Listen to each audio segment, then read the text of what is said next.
बात कर लेते हैं निफ्टी 50 के बारे में। कल 3 फरवरी 2026 के दिन हमें निफ्टी 50 में किस साइड का ट्रेड देखने को मिल सकता है?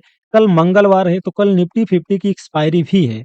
तो सबसे पहले हम डेली टाइम फ्रेम पर एनालिसिस करेंगे, उसके बाद 15 मिनट पर एनालिसिस करेंगे, उसके बाद हम ऑप्शन चेन डाटा देखेंगे कि हमारा ऑप्शन चेन डाटा क्या बता रहा है।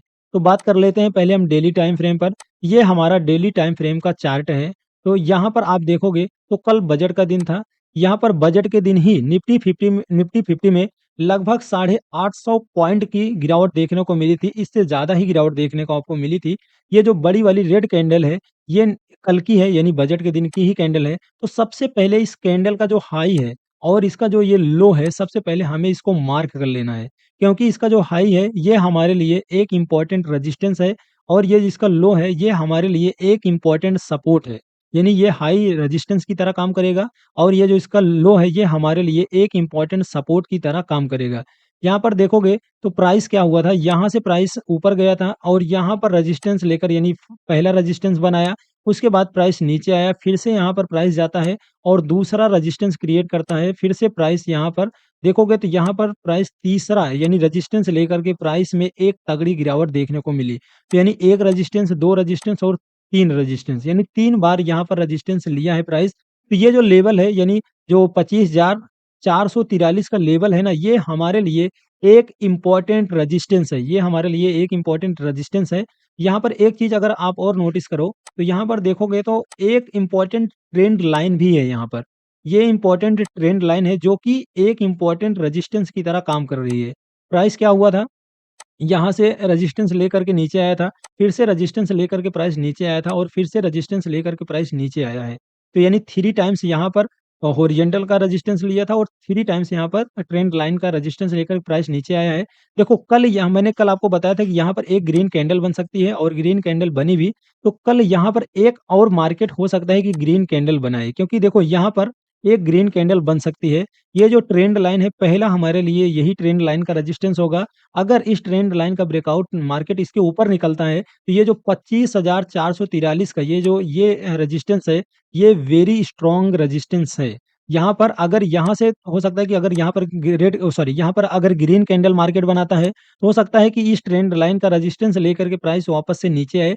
लेकिन अगर इसको निकाल देता है, अगर इसको निकाल देता है, तो हो सकता है कि प्राइस यहाँ से रेजिस्टेंस लेकर के वापस से इस लेवल को, यानी 24,570 का जो लेवल है, इसको टच कर सकता है यहाँ पर।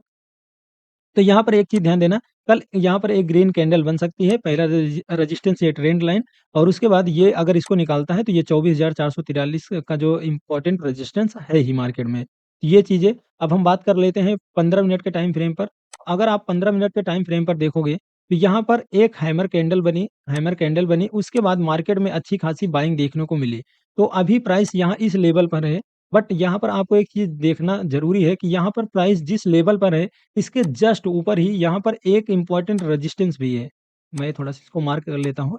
ये जो है, ये हमारे लिए एक इम्पोर्टेंट रेजिस्टेंस है।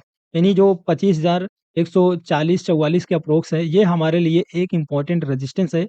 अगर प्राइस यहाँ पर, मान लीजिए कि प्राइस यहाँ पर कहीं पर ओपन होता है, हो सकता है कि वो प्राइस थोड़ा-सा नीचे आ जाए, नीचे आए, नीचे देखो यहाँ पर एक चीज़ और ध्यान दोगे, तो यहाँ पर कोई भी इम्पोर्टेंट सपोर्ट्स नहीं दिख रहा है। तो यहाँ पर हो सकता है कि मार्केट कल इस तरीके से, यानी यहाँ पर कोई सपोर्ट देखो, ऐसा अब हुआ नहीं है मार्केट में, बट मैं यहाँ पर ऐसा ड्रॉ कर रहा हूँ। हो सकता है कि प्राइस यहाँ पर ओपन हो और ओपन होने के बाद प्राइस यहाँ पर इस लेवल तक हो सके तो टच करे। यहाँ पर टच करके फिर यहाँ पर अगर कोई बुलिश प्राइस एक्शन बनता है, अगर कोई बुलिश प्राइस एक्शन बनता है या बुलिश कैंडल बनती है, तो यहाँ से प्राइस हो सकता है कि फिर से इस लेवल को टच करे। लेकिन अगर यहाँ इस लेवल को निकाल देता है, प्राइस इस लेवल को निकाल देता है, तो फिर हमारे लिए पहला जो रेजिस्टेंस होगा वो इस लेवल का होगा और दूसरा जो रेजिस्टेंस होगा फिर इस लेवल का हमारा रेजिस्टेंस होगा। अगर यहाँ पर प्राइस निकालता है, अगर डायरेक्टली प्राइस यहाँ पर डायरेक्टली भी निकाल देता है, तो ये इंपॉर्टेंट रेजिस्टेंस हमारे लिए है। मैं यहाँ पर इसको डिलीट कर देता हूँ। उसके बाद यहाँ पर आपको रेजिस्टेंस लगा करके दिखा देता हूँ हॉरिजॉन्टल लाइन का। देखो यहाँ से निकालता है तो ये हमारा पहला रेजिस्टेंस, अगर इसके ऊपर निकालता है तो फिर ये हमारा दूसरा रेजिस्टेंस होगा।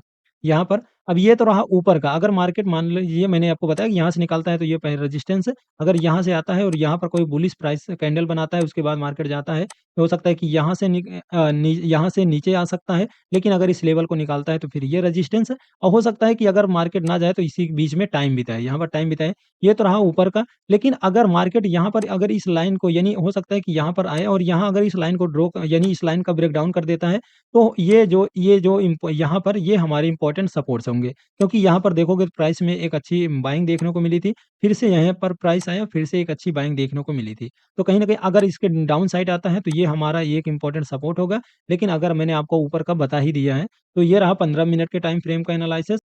बात कर लेते हैं ऑप्शन चेन डाटा की, तो ऑप्शन चेन डाटा अगर आप यहाँ पर देखोगे, तो यहाँ पर जो चेंज इन वाई है वह 66,000 का है, तो यानी जो 25,000 का जो ये लेवल है, ये हमारे लिए एक इम्पोर्टेंट सपोर्ट की तरह काम करेगा। उसके बाद देखोगे तो 84,000 का, यानी 24,900 का जो लेवल है, ये हमारे लिए इम्पोर्टेंट सपोर्ट की तरह काम करेगा। उसके बाद यहाँ पर 1,05,000, बट ये थोड़ा-सा ऊपर हो जाता है, लेकिन ये 24,800 का जो लेवल है, ये हमारे लिए सपोर्ट की तरह काम करेगा। ये तो रहा हमारा पुट पुट साइड का। अब हम बात कर लेते हैं कॉल साइड का, तो कॉल साइड पे लेके चलते हैं। तो कॉल साइड में अगर आप देखोगे, मैं थोड़ा-सा इसको नीचे करता हूँ। तो कॉल साइड में अगर आप देखोगे, तो कॉल साइड में चेंज इन ओआई कुछ ख़ास नहीं है, चेंज इन ओआई कुछ ख़ास नहीं है। बट आप यहाँ पर अगर देखोगे तो 25,000 का चेंज इन ओआई हुआ है। तो यहाँ पर जो 25,200 का लेवल है, ये हमारे लिए इम्पोर्टेंट रेजिस्टेंस की तरह काम करेगा। उसके बाद यहाँ पर कुछ ख़ास रेजिस्टेंस दिख नहीं रहा है, तो प्राइस एक्शन के अकॉर्डिंग हम ट्रेड करेंगे।